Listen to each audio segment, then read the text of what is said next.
মুছলমান অধিবক্তাৰ licence cancel কৰক ন্যায়ালয়ৰ কাষ চাপিব সত্যৰঞ্জন বৰা গোমাংসক লৈ শেহতীয়াভাৱে গৰম হৈ আছে ৰাজ্যৰ ৰাজনীতি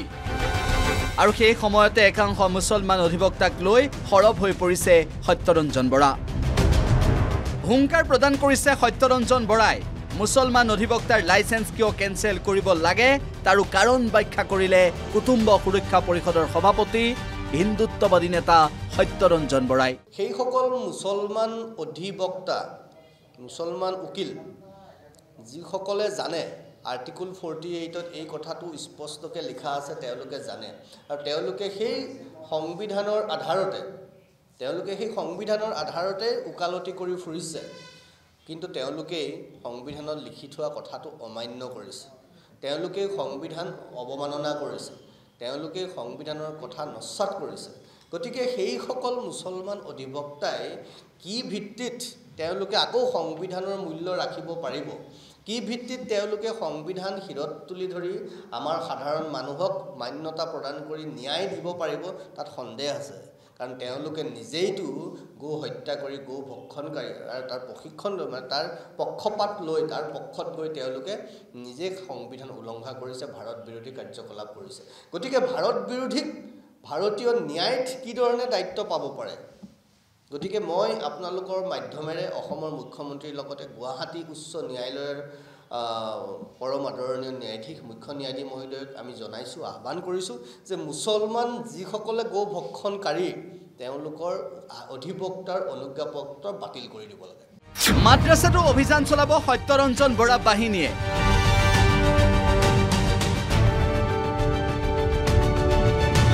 শেহতীয়াভাৱে ইছলাম ধৰ্মাৱলম্বী লোকসকলৰ ওপৰত কেতবোৰ প্ৰশ্ন আনি সত্যৰঞ্জন বৰাই দিছিল সংবাদমেল এই সংবাদমেলতে মেঘালয়ৰ শিৱ পূজা প্ৰসংগটো উত্থাপন কৰিছিল ডাঙৰ প্ৰশ্ন আৰু সেই সময়তে মাদ্ৰাসাত কি অভিযান চলাব সেয়াও ক'লে সত্যৰঞ্জন বৰা বাহিনীয়ে বিগত সময়ছোৱাত আমি জাতীয় সত্তা আৰু হিন্দু চেতনা জাগৰণ যাত্ৰা বুলি কৰিছিলো 19 চনৰ পৰা 21 চনলৈকে আৰু এই বৰ্ষৰ পৰা আমি আৰম্ভ কৰিছো জাতীয় সত্তা আৰু ভাৰতীয় চেতনা জাগৰণ যাত্ৰা তো ইয়াতে আছে সৰু পুস্তিকা 8 পেজৰ পুস্তিকা এখন আছে ইয়াতে তো ইয়াত আমাৰ কিছু কাৰ্যকমনিকাও আছে আৰু সেই ভাৰতীয় সংবিধানত থকা নাগৰিকৰ দায়িত্বসমূহ এইখিনি ওপৰতে আমি মূলতঃ আলোচনা কৰিম ৰাইজৰ মাজলৈ যাম কেৱল মঠ মন্দিৰ দেৱালয়তে নহয় স্কুল কলেজ মছজিদ মাদ্ৰাসা গীৰ্জা সকলোলৈকে আমি যাম কাৰণ তেওঁলোকে আমাক আমন্ত্ৰণ কৰিব বুলি ভাবিছো কাৰণ এইটো আশা ৰাখিছো তেওঁ সকলোবোৰ ভাৰতীয় নাগৰিক হিন্দু হওক মুছলমান হওক জৈন হওক খ্ৰীষ্টিয়ান হওক প্ৰত্যেকৰে সেই ভাৰতৰ প্ৰতি তেওঁলোকৰ সেই দায়িত্ব আছে কৰণীয় আছে আৰু সেইখিনি কি আছে সেইখিনি আমি পৰৱৰ্তী সময়ত এই প্ৰচাৰ পত্ৰিকাৰ মাধ্যমেৰে অসমৰ ৰাইজক জনাম বা তেওঁলোককো জনাম গতিকে কেৱল মঠ মন্দিৰৰ মাজতে সীমাবদ্ধ হৈ ৰাখিব খোজা নাই আমি ভাৰতীয় হিচাপে মাদ্ৰাসা মছজিদ গীৰ্জা সকলোলৈকে চহৰ অঞ্চললৈকো আমি যাম এবাৰ কাৰণ আমি ভাৰতীয় নাগৰিক হিচাপে ভাৰতীয় নাগৰিকৰ মাজত সেই সংবিধানৰ কথাখিনি আলোচনা কৰিবলৈ যাম আৰু ইয়াত যদি কোনোবাই বাধা প্ৰদান কৰে তেতিয়াহ'লে আপোনালোকে নিশ্চিত জানিব তেওঁলোক ভাৰত বিৰোধী শক্তি তেওঁলোক ভাৰতৰ প্ৰতি তেওঁলোকৰ দায়বদ্ধতা নাই সেয়া যোনেই নহওক আমাৰ কাৰণে এগৰাকী সাধাৰণ বন কৰা মানুহৰ পৰা মহিলাৰ পৰা ৰাষ্ট্ৰপতিলৈকে যিমান আছে মাজত সকলো কাৰণে ডাঙৰ চিনাকি হ'ল আমি ভাৰতীয় নাগৰিক আৰু সেইখিনিতে আমি সকলো সমান গতিকে এই সমান কাৰণে প্ৰত্যেকৰে সেই দায়িত্ব আছে যেনেকৈ আমাৰ আছে আপোনাৰো আছে মুখ্যমন্ত্ৰী গৰাকীৰো আছে আৰক্ষী সঞ্চালক প্ৰধান গৰাকীৰো আছে ৰাষ্ট্ৰপতি প্ৰধানমন্ত্ৰী সকলোৰে সেই দায়িত্ব আছে গতিকে এই দায়িত্বখিনি পালন কৰাত